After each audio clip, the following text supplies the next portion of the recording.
Israel kembali ditaklukkan oleh pasukan Hamas dalam sebuah negosiasi.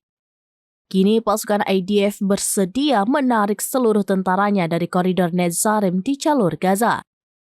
Dari laporan surat kabar Yediot Ahronot, negosiasi ini berkaitan dengan pertukaran tahanan dan sandera yang sedang berlangsung. Hingga Jumat 3 Mei 2024, Hamas menyatakan masih mempelajari proposal pertukaran tahanan demi gencatan senjata yang sudah diserahkan Israel ke mediator.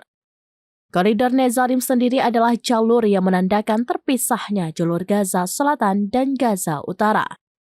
Koridor Netzarim awalnya menjadi simbol kemenangan Israel. Namun kini satu-satunya piala kemenangan Israel itu pun juga harus diserahkan ke Hamas. Kesediaan menyerahkan koridor ini secara taktis justru bertentangan dengan target yang ditetapkan Israel, yakni menghabisi Hamas.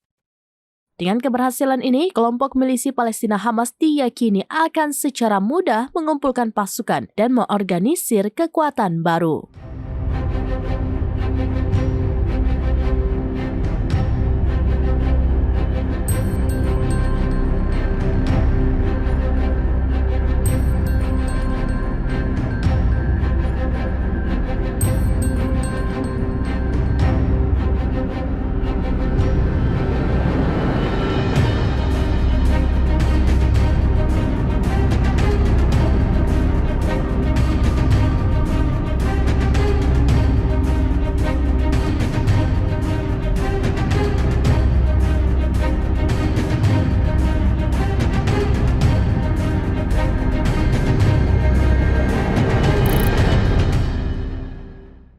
Download Tribun X sekarang, menghadirkan lokal menjadi Indonesia.